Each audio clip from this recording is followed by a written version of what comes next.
Mistake number 4, man, I see this one all the time. Under communicating with the team. Under communicating with the team. The opposite could also be true as maybe a tangential one of this is also oversharing with the team. There are certain circumstances when it comes to letting go of employees where we had to let them go for there could be legal reasons, there could be fraud involved, there could be all sorts of stuff.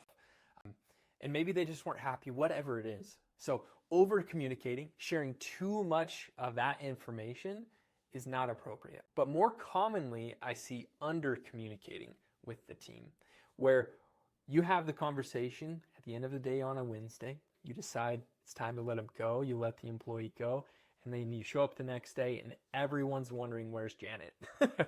And you didn't mention it, you didn't tell anyone, and instead of getting ahead of it, you just kind of let it go by.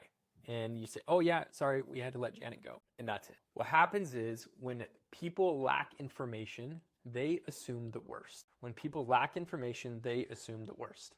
So when we are under communicating, we're not providing some of maybe specific reasons, whether it was performance based or it was personal based for them. They needed to let go. We mutually agreed to part ways. It's really important to both communicate.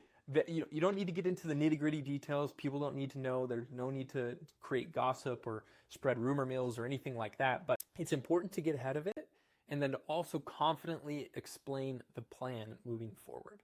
So that's going back to number 2 is firing without a transition plan. Once you've fired someone, you follow the proper steps, you have a transition plan in place. It really shows a lot of confidence with your team, your staff, if you're able to communicate what that plan actually is, how we're going to make up for their workload, how we're going to distribute it, who's going to need to step up, all those different things.